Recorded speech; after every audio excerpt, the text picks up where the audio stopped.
बिस्मिल्लाहिर्रहमानिर्रहीम। अस्सलाम वालेकुम। आप देख रहे हैं कुक विद शगुफ्ता। आज मैं बहुत ही मज़ेदार कड़क सोहन हलवा बना रही हूँ, जो कि बग़ैर अंगूरी के मैं बनाऊँगी, मैदे से ही बनाऊँगी। और आप देख सकते हैं कि ये कितना क्रिस्पी और कड़क सा बना है।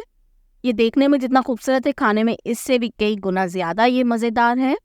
बाज़ार में तो ये बहुत ही महंगा मिलता है, लेकिन मैं आपको घर में बहुत कम कीमत में और कम बजट में बनाना सिखा रही हूँ।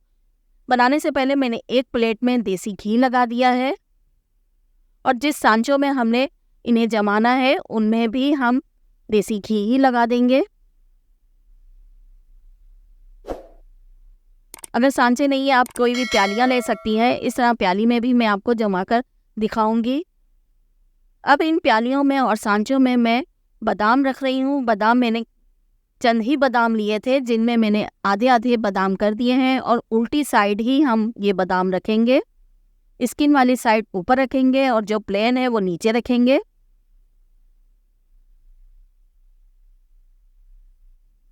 और कुछ चार मगज हैं, ये भी डाल दूंगी। थोड़े थोड़े से ही डालेंगे, ज़्यादा नहीं डालेंगे।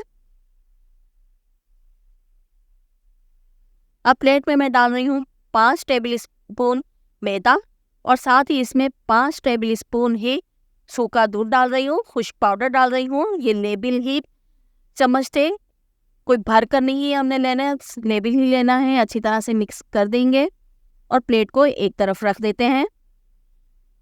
अब हम चाशनी बनाते हैं। पैन में मैं 4 टेबल स्पून देसी घी डाल रही हूँ। ये देसी घी में बनाइएगा, देसी घी में ये बहुत ही मज़े के बनते हैं।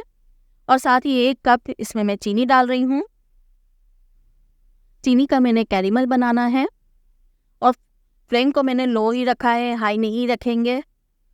और चम्मच चलाते रहेंगे। अगर चम्मच नहीं चलाएंगे तो हमारी चीनी नीचे पैन में लग जाएगी और जल जाएगी कैरेमल हमारा, और कड़क सोहन हलवा बिल्कुल भी अच्छा नहीं बनेगा। डार्क शक्ल आएगी और खाने में भी जला हुआ महसूस होगा। अगर आप चाहते हैं कि मेरी तरह ही ये कड़क सोहन हलवा आपका बने तो आप वीडियो को पूरा फॉलो कीजिएगा और पेशेंस रखिएगा, क्योंकि ये चीनी बहुत ही सीलो पकी थी। तकरीबन 15 मिनट में ये चीनी घुली थी। ये मैं आपको बता दूं, चीनी अच्छी तरह से घुल चुकी है। फ्लेम को मैंने बंद कर दिया है। अब पैन को मैं काउंटर पर रख रही हूँ।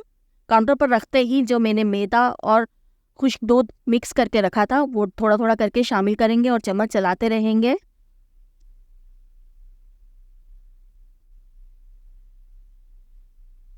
फ्लेम से उतारने के बाद ही हमने ये सारा कुछ करना है। फ्लेम पर रखे हुए नहीं कीजिएगा, क्योंकि चूल्हा भी हमारा उस टाइम बहुत गर्म होता है। और आप देख सकते हैं कि ये चलाते चलाते ही जमना स्टार्ट हो जाएगा। हमने इतना चम्मच को घुमाना है कि ये खुद ही अपना ये जो पैन है इसने ये छोड़ देना है। और ये देखें, हल्का हल्का सा छोड़ने लग गया है पैन।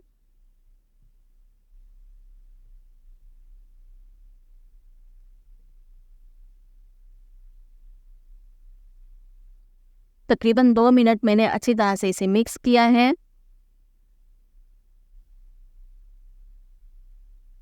और इस तरह देखें, ये घी भी हल्का हल्का सा मिठाई ने छोड़ दिया है और ये इकट्ठा भी हो रहा है एक जगह। अब मैं इसे अपने सांचों में डालूंगी, जो मैंने पहले ही से ही बना कर रखे हुए थे, सेट किए हुए हैं। इसमें मैं 1 टेबल स्पून ही डालूंगी, मोटा मोटा नहीं डालना है। अगर ज़्यादा हम इसमें बैटर तैयार डाल देंगे तो ये मिठाई हमारी मोटी तैयार होगी, जो कि बहुत बुरी लगेगी खाने में। इसलिए 1 टेबल स्पून या हाफ टेबल स्पून ही मैंने डाला है इसमें। और कुछ मैंने सिंपल भी तैयार किए थे, क्योंकि मेरे पास इस टाइम सिर्फ यही थे इस प्लेट में आए, तो मैंने वो अलग से बनाए हैं।